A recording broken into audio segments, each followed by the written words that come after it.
This one concept will literally fix all chord changing issues that you may have.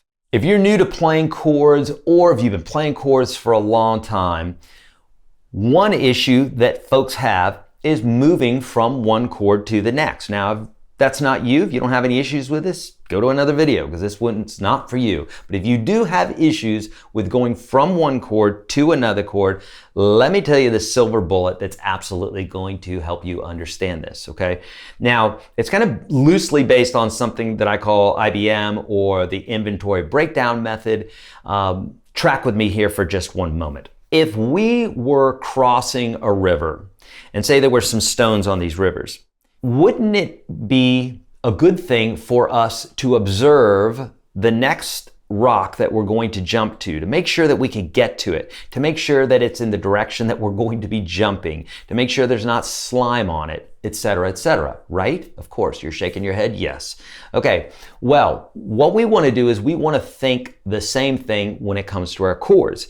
It would not be advisable for us to jump in the air and then start looking for a rock that may be close enough, that doesn't have slime on it, and make sure that we're going to step on the right place, that we're at the right height and the right direction and all the rest. That would be kind of goofy. What happens oftentimes is when people are going from one chord to the next, they're not, number one, they don't know the next chord or they don't have it developed enough. So the fact is that they're going to a chord that they're just not that familiar with anyhow. Familiar enough at least that they can grab the chord quickly, okay?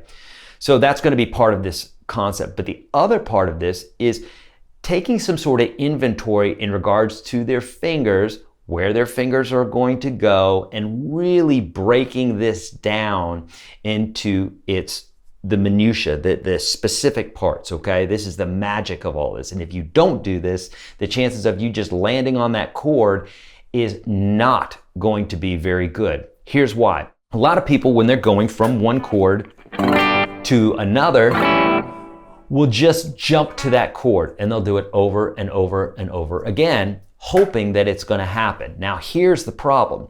Anything that we do in repetition builds neural paths. This is how we get good at anything. If you do something over and over and over again, one specific way, you build a neural path, like walking across a meadow where you look behind you and you see where you just walked. If you walk that path again, it's beaten down twice, it's going to be stronger than the one time. If you do it 100 times, now all of a sudden you have a trail because you've walked that specific place all the time. But the other way is that people go this way and they go that way and they go that way, and they never truly build that neural path, and they always have issues with the changing of those chords. So what we need to do is get down to the nitty-gritty, which is looking at what's happening with our fingers so we can build that inventory breakdown method, if you will. So for instance, if I'm going from, let's say, a G chord to a C chord,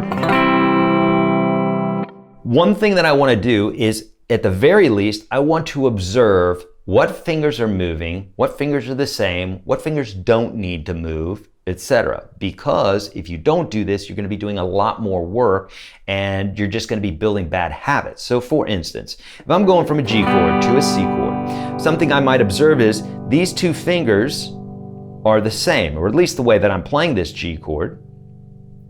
I could play it like this and then the fingers wouldn't be the same, but that's something to observe as well. But if I'm going, say, from a G chord to a C chord, an observation, which is half the battle, I'm using fingers 2 and 3 here, and that fingers 2 and 3 are coming down one string. That's part of it. And then I've got my first finger doing this, okay?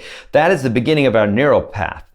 In fact, it's the most important part, because if we never observe it, we never truly have any sort of protocol, any specific way to do it. So we're just going to randomly be grabbing chords and wondering why we suck at our chord transitions.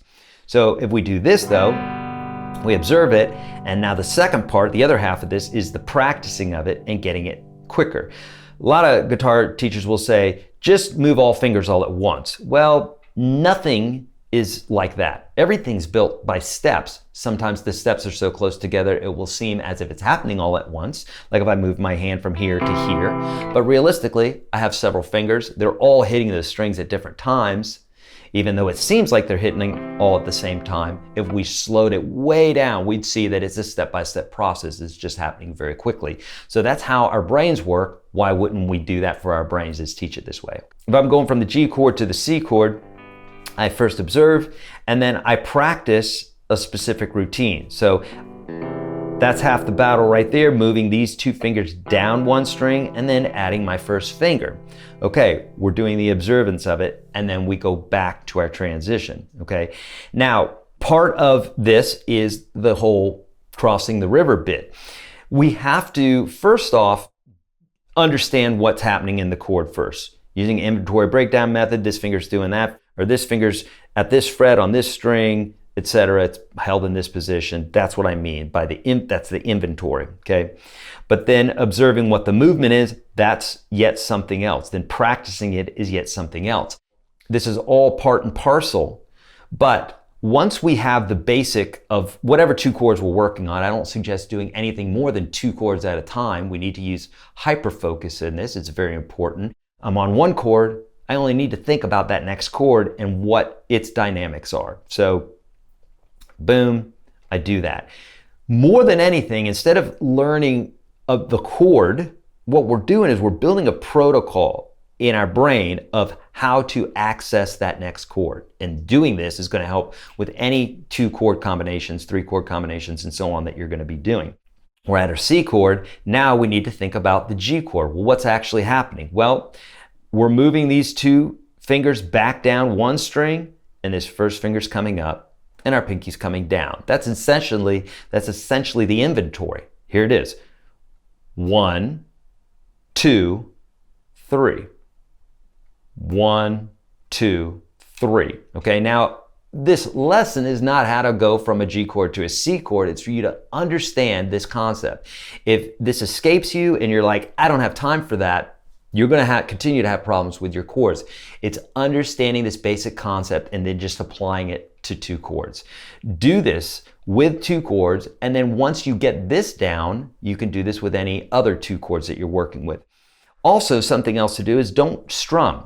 Just focus on the fretting hand and what's going on here.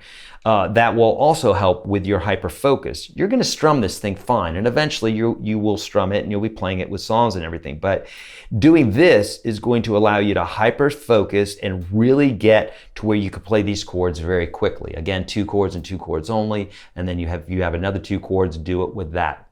I have more detail of this in my free gift to you, UGS Standard. It's 36 of the biggest and best videos that every guitar player should go through that will absolutely establish a super strong foundation for you. I've already had hundreds of thousands of guitar players go through this. Hit that link below. It's my gift to you, friends. Leave your comments below, like and subscribe. I'm here for you, and I'm passionate about your success on the guitar. Please let me help you. I'm here for you. See you in the next video.